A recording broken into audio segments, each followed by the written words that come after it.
अचलपूर कृषी उत्पन्न बाजार समितीत गेल्या अनेक वर्षापासून कापूस खरेदी ठप्प आहेत। सीसीआय परवानगी अभावी शेतकरी त्रस्त झाले असून जिनिंग फॅक्टरीकडून मिळणारा भाव केंद्र सरकारच्या आधारभूत किमतीपेक्षा कमी आहेत। यावर तोडगा कधी निघणार असा प्रश्न आता विचारला जातो आहे। अचलपूर कृषी उत्पन्न बाजार समितीत गेल्या अनेक वर्षांपासून सीसीआय ची परवानगी मिळालेली नाही, त्यामुळे कापूस खरेदी पूर्णतः बंद आहे।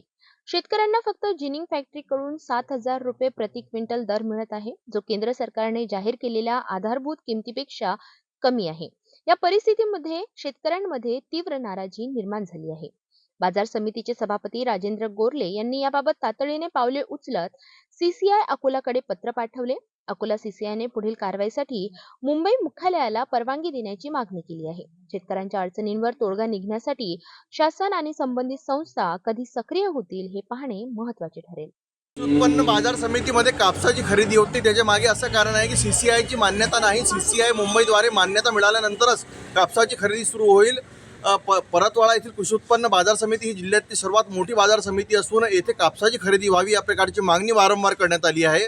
परंतु सीसीआयला कित्येक वेळा अचलपूर कृषी उत्पन्न बाजार समितीची सभापती राजेंद्र गोरले, त्याचप्रकारे प्रभारी सचिव चव्हाण यांनी पत्र पाठवल्यानंतर सुद्धा ती परवानगी मिळाली नाही। ते पत्र अकोल्याला पाठवल्यानंतर अकोल्यावरून हे पत्र 3 खासदाराचे पत्र जोडून हे मुंबईला पाठवण्यात आले आहे। मुंबईकडून सीसीआयकडून ही परवानगी मिळावी आणि आधारभूत किमतीवर शेतकऱ्यांच्या कापसाची खरेदी व्हावी या प्रकारची इथे मागणी होत आहे।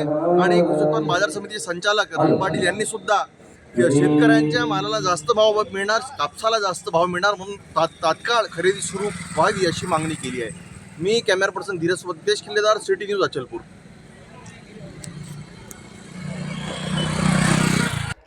काय वाटते यावर्षी कापसाची काय पोजीशन राहील? कपास इस साल तो पानी की वजह से गया हुआ है, सिर्फ झाड़ दिख रहे और बूढ़े गायब हो गए। मेरे ख्याल से तो जनवरी या फरवरी के अंदर कपास ये मिल जाएगा। आपल्याला काय वाटते? कपास 6,000 6,000 पर्यंत जायला पाहिजे। सरकार जी आधारभूत किंमत देतात त्याच्यावर नाही, तेले आधारभूत द्यायचे नाही भाग कपास सरकारला।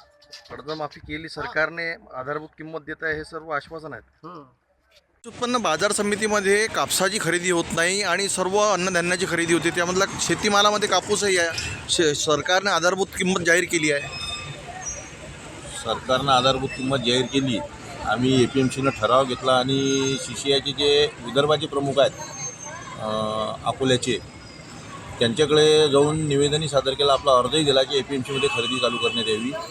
त्यांचं म्हणणं आहे की आमच्यावर कर्मचाऱ्याची कमतरता असल्यामुळं आम्ही ती खरेदी सध्या तरी करत नाही, पण आपल्या प्रोसेसमध्ये करून ठेवलेला आहे। आपला प्रस्ताव मुंबईला पाठवला, पण आता पुण्याची मान्यता आहे, ज्या दिवशी कर्मचारी येतील त्या दिवशी आपल्या इथे CCIची खरेदी चालू करते। पण याला खूप वेळ होऊन राहिला, त्याच्यामुळं शेतकऱ्यांच्या घरचा माल हा कमी भावात शेतकऱ्यांना बाहेर विकायला लागून राहिला। एकूणच पहिले सीसीआयची खरेदी चालू होती का कृषी उत्पन्न बाजार समितीत? नाही, 12 वर्षा पहिले होती। 12 वर्षानंतर पणननं ही खरेदी केली, पण आता पणन बंद झाल्यामुळं त्याच्यामुळं ही CCIची इकडे गेली आहे। VCMN जे चालू होतं ते सुद्धा बंद झालं। ते चेतच पणनचं होतं की ते बंदच झालं ना। आता काय तुम्हाला काय वाटते, काय व्हायला? तुम्ही एक संचालक आहे, जबाबदार, तुम्हाला काय वाटते शेतकऱ्यांच्या हिताचं काय होईल? शेतकऱ्याच्या हिताचं म्हणजे खरेदी चालूच झाली पाहिजे।